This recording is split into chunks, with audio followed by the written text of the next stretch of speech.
Ben voilà, encore un grand merci d'être présent ici ce soir pour une histoire qui est un grand événement où une bande d'artistes vont arriver dans un lieu qui est à Schaerbeek, dans le bas du nord de Bruxelles. Alors, c'est une rue qui s'appelle la rue Massuie, et dans cette rue, il y a un lieu qui est gigantesque, qui s'appelle l'espace Massuie. Il y a une partie excessivement ancienne, avec une vieille cheminée très haute, etc., et tous des ateliers un peu imbriqués les uns dans les autres. Et de l'autre côté, c'est hyper moderne. C'est avec des jardins suspendus de plus de 1000 mètres carrés, tout tenus par une structure métallique, tout en verrière, qui retient encore des lofts encore au-dessus. C'est un bâtiment qui a été construit pour l'importation des voitures américaines à Bruxelles. Cet établissement s'appelait De Wismeyer, peu importe, mais c'était vraiment, je ne connais pas le nom de l'architecte, mais c'était une réalisation assez incroyable. Et donc moi je vais rentrer là-dedans parce qu'un monsieur s'occupe de ce lieu avec un marché d'automobiles couvert. Ils ont très très peu de monde. Et il y a un petit bistrot, et les gens se bourrent la gueule, et il y a 18 voitures à vendre dans un immense espace. Il m'appelle pour me dire, voilà Walter, carte blanche, tu fais ce que tu veux, il faut juste une chose, c'est que tu sois rentable. Il faut que tu arrives à tel chiffre d'affaires, un gros chiffre d'affaires, malgré l'époque, mais il fallait trouver 300 000 francs par mois pour pouvoir être viable dans cet endroit. Il s'agit de 9000 mètres carrés. Moi j'arrive avec mon équipe, et je me dis, bon, on va aller voir ce que c'est. Voiture et tout, je sonne, grosse porte comme ça. Cette grosse porte qui s'ouvre, elle fait certainement au moins 8, 9, 10 mètres de long, je ne sais pas. Première, deuxième avec ma voiture, je roule. Il m'a dit il faut monter en haut. Ben, je roule, il y a une route qui monte en haut. Je monte à l'étage et là je regarde, je suis sur une mezzanine avec des grandes verrières qui tient en jardin suspendu au-dessus d'un espace de 4000 mètres carrés. Je dis waouh, qu'est-ce que c'est, terrible quoi. Ascenseur, monte charge et tout. Puis je regarde des bureaux et des pièces et des pièces et des pièces. Je dis waouh, ça c'est un beau local quoi, avec l'électricité, c'est pas un squat, c'est save, je sais pas vous donner tous les détails que ça peut être. Promotion. Mais je me dis ouais, vraiment on y est quoi, je dis là ça va être apothéose. C'est un moment fatidique à Bruxelles. Il y a des salles de concert à Bruxelles, il y a la Forêt nationale, il y a d'autres salles et aussi l'ancienne Belgique. L'ancienne Belgique vient de fermer, l'ancienne Belgique est en travaux et les gens cherchent une salle. Bonjour Daniel, installe-toi. Et voilà, par exemple. Et en fait, quand il y a un trou dans ce marché, je veux avoir tous des gens autour de moi rapidement au niveau médiatique parce qu'ils sont intéressés par cet espace pour faire des événements aussi. Quand je suis donc dans la visite de cet endroit, je l'ai trouvé formidable, à l'étage, c'est pour moi que je peux occuper tout ça. C'est grand, je vois déjà un peu les idées que je vais mettre en place, ok. Je descends au rez-de-chaussée, et au rez-de-chaussée, il y a des immenses sculptures, des drôles de formes qui sont stockées les unes à côté des autres. Un exemple, c'est galbé comme une Ferrari ou une Porsche, c'est tout en bois, ça fait 8-9 mètres de long, c'est rempli de roues dentées, dans des roues dentées, dans des roues dentées, dans des roues dentées, et je regarde, et en fait, ce truc a une tête où c'est sculpté en relief, et ça s'appelle Phonics. Je dis, qu'est-ce que c'est? C'est jaune, laqué comme une voiture. Je dis, c'est bizarre ce truc et tout. Puis à côté de ça, il y a une espèce de deux chapeaux chinois qui font bien 6-7 mètres de haut. C'est tout en métal et ça a une forme un peu d'escargot. Vous avez un œil à l'entrée de la machine, etc. Il y a deux machines qui traînent comme ça, encore d'autres. Je regarde et en fait, c'est le stock d'un monsieur qui s'appelle Raphaël August Obstal, qui fait partie d'un mouvement artistique en Belgique qui a vraiment marqué son terrain dans les années 50. Ça s'appelait à l'époque le Mass Moving.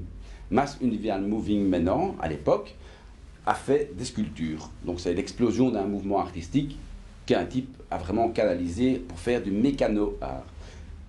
Non seulement cet espace est beau, mais en plus j'ai un stock de sculptures déjà pour commencer un événement. C'est super. De l'autre côté, c'est une immense plage. Une immense plage. Il y a facilement 2,50 m, 3 mètres de sable blanc pilé. Du sable blanc qui a été tamisé, magnifique. Parce que, à mon arrivée, il y avait un type qui avait monté le Café de la plage, qui était une pièce de théâtre. Et il avait laissé tout son stock de sable. C'est parti. Je dis, bon, bah, ok, comment on regarde les commodités et tout. Moi, je dis, écoute, je te propose que je fasse mon événement. Et à partir de mon premier événement, on commence le paiement des loyers. Pas petit loyer. C'est parti. Je monte le décor, mon équipe commence à s'installer et je décide de faire dans une pièce où il y a un évier, où tu as 40 robinets comme ça, où tous les ouvriers lavaient leurs mains sur une grande bassine comme ça.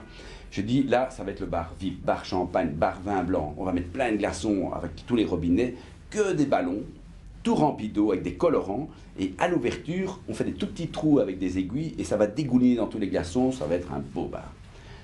Juste en face de ce bar, il y a un autre espace où je viens avec des plaques de béton tenues par des nœuds marins qui font du porte-à-faux. Tout tient en équilibre, mais ça ne s'est pas tomber, mais ça bouge toujours. Et toute l'arrivée que vous allez avoir pour arriver au bar, vous marchez sur des plaques qui font bouger tout un bar, mais en béton.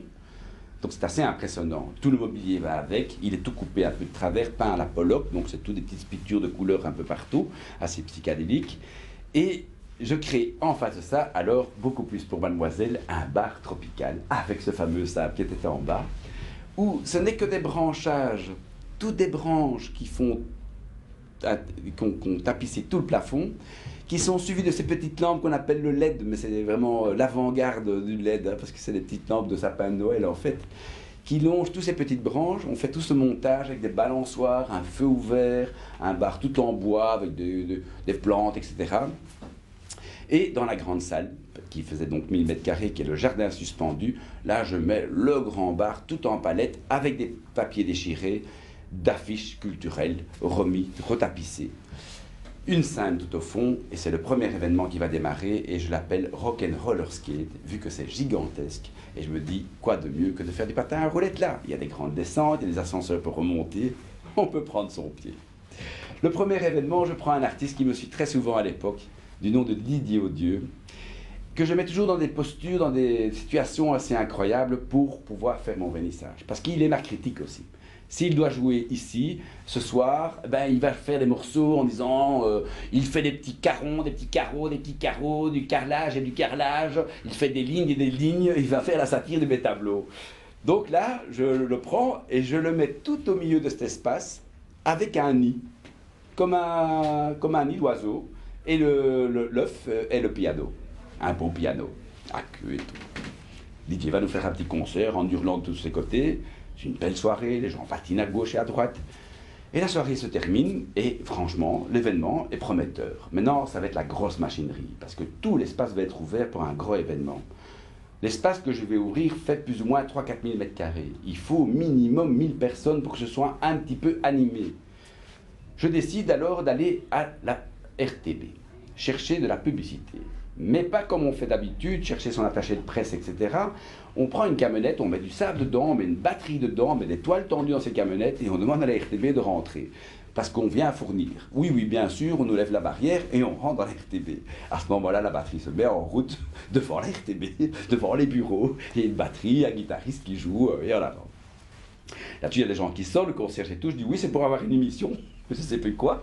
Et pour finir, on arrive de fil en fil à rencontrer un type qui s'appelle Jean-Louis Bill, qui était à l'époque un type qui avait une émission qui passait une fois par semaine minimum, je crois, qui s'appelait Cargo de nuit, qui me dit écoutez, moi, c'est top, c'est ce qu'il me faut, j'adore, on y va. Je vous demande juste une chose, une œuvre d'art que je vais porter pendant l'émission, c'est une veste peinte, que je garderai à ma possession et je vous fais une bonne pub pour votre événement. Là-dessus, il me branche avec une attachée de presse. Vu la dimension de notre espace, c'est pas qu'un petit passage à la RTB qui va faire qu'on va avoir beaucoup de monde. Et c'est vrai qu'on se retrouve alors avec du média, des journaux, etc. Et pour monter cet espace, il faut du matériel aussi. Alors on va devoir un peu couper l'espace pour que le son ne résonne pas partout, parce qu'il va y avoir des concerts, il y a des derrières et tout, le son fait ping-pong partout. Et on me dit, écoute Walter, le long de l'autoroute vers Gand, je ne sais plus quoi, il y a un monsieur qui a des kilomètres et des kilomètres de WC, des kilomètres entreposés le long de l'autoroute, et va trouver ce bonhomme, il va te donner ce qu'il faut comme matériel. Je vais chez ce monsieur, on a dit Orson Welles, un gros monsieur avec une barbe et tout, très fort. Et c'est vrai que je roule le long de l'autoroute et je vois, bouf, des rangées de WC le long de l'autoroute. Et puis on arrive sur une ferme et tout avec des caravanes, du matos à l'infini. Et il y a des bâches, oui il y a des bâches, plus qu'il n'en faut d'ailleurs, parce qu'il m'en faut beaucoup. Mais là j'arrive, il y a carrément une montagne de bâches. Et alors il y a d'autres dans ces hangars, bien